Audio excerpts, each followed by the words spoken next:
ꯔꯨꯝꯖꯔꯤ News Live Meeting tabiriba punamapu tarana okchari ngasi Imphal da phongkiba pau chesingdagi maruoiba pau khara khangatchari ai ubada nokliba ashina manipurda tungdu leitaba puraknabagi lambini haina YCAM chana phongdokre kumja Englishing aniga kunhumdoigi May 3 haukiba irang asina maram oiraga Chorchampuda Chief Minister amuk fawba chatpa ngamludraba matung ngasi Chief Minister YCAM chana nongthak lambida Chorchampu chatkre irang asina maram oiraga laikhidraba kuki furuki MLA Bungjangin baitegi yum mayumda pangthokpa aroiba mathau mangamda saruk yakre thoram aduda manipurda tungdu leitaba karamna purakadagi haina paumi amana hangba wahangi pakhumda Chief Minister na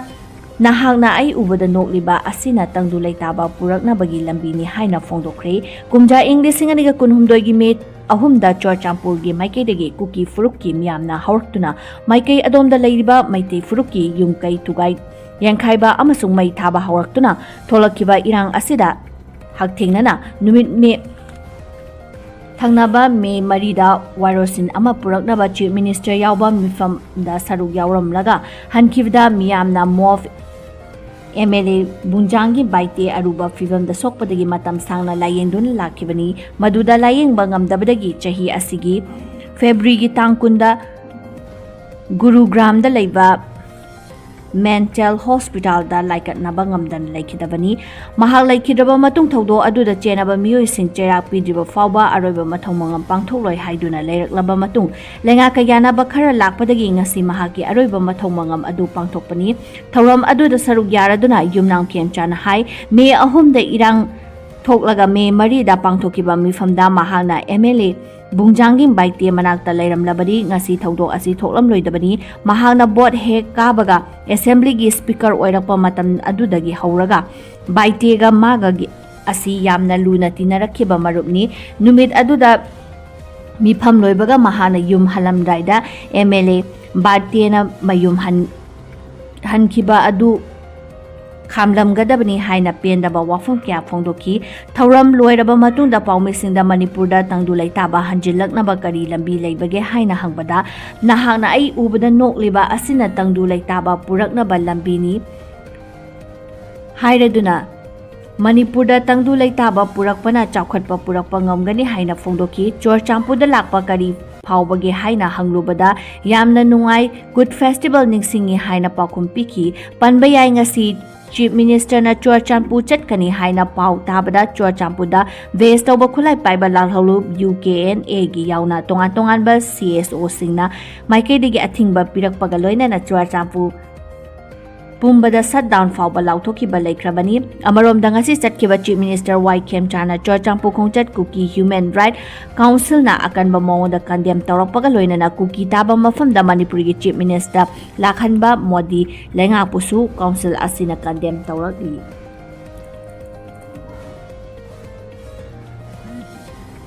Security da thazaba ngamdre hairaduna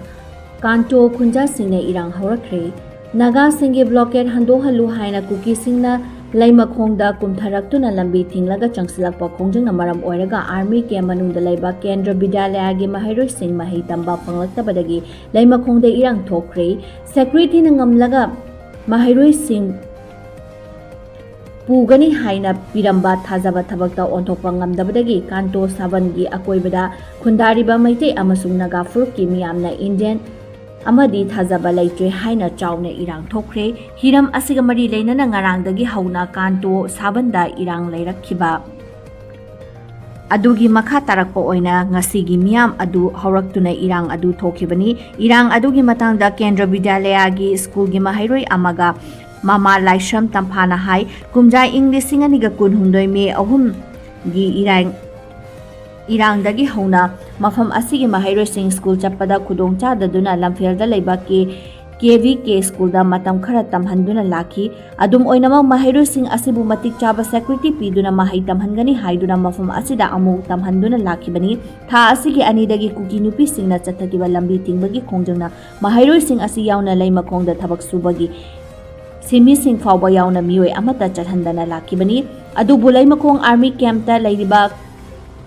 commanding officer amana ngarang mahairoi-singbu ngak-senduna mahei tamhangani haikiba matung ina ngasi ayuk mahairoi-sing asi school tamna chatluraba su chatpa ngamdana halakkhibata natana miyamda thajaba piramkiba CO masamakna lakliba ningthokaba numitta oina chathannaba honarasi haina hairaki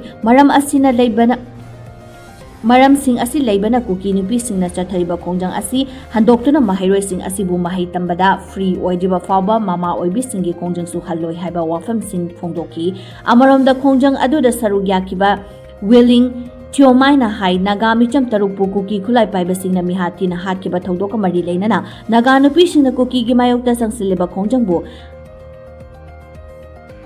hando hanaba mahairoi singda kuki singna laurokliba khongthang asi yaningde lengak asin numit yangkhaini thoi mapung faraklaba thongdok asiga achumba wayen puthoktuna leiribasi kari maramgino athuba matamda achumba wayen puthoktuna miren sangda leiriba asiba hakjang singbu aroiba mathau mangam pangthuhanbiyo haina lengaki puning chingsilakli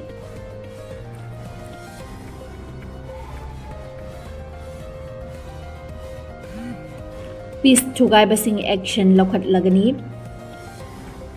wari sanaba khaktana tungkoiba chatnaba yaba peace purakani peace thugaibasing athubada masak khangdoktuna action lokhatlagani haina chief minister yumnam kem chana phongdokre local tv channel ama wariba english tv gi manga suba mapok kumon thoramda saruk yaraduna wafam asi chief minister na phongdokhibani imphal da ngasi pangtokhiba thoram adugi athoiba mithunglenda warol thamladuna CM kem chana hai dialogue chathaba haibasina state asida tungkoina chatnaba yaba ingtappa hanjilaknabagi lambi oigani ingtappa laitrabadi chawkhat thorang purakpa oithokloi manipur gi miyam nasu state asigi matam sanglaba irang asi loishinningbagi apamba pokli charangnaba fibam asigi khudong chaba lawba pamba mioi khara khakna ingtappa hanjilaknaba pamdabani maram aduna state asibu manglomda Pukhatladuna ingtappa hanjilaknaba honabada miyamnasu peace pamdaba miyoi singi interest ki lapthopiyu ingtappa thugaiba pamba sing masak khangdoktuna athubada action lokhalagani state asigi crisis asina senmitlonda aduki matik chaitheng piri irang asina wahaliba asi lamdam asigi nongmagi chara taliba leita laira singdani lamdam asigi mahairoi singsu state asigi tangdu leitadraba fibam asina hiram kayada chaitheng mayokna halli haiki thoram aduda thamaiban AC MLA Khumuchan Joy Kishan Manipur lenga ki IPR director DS Sarjit English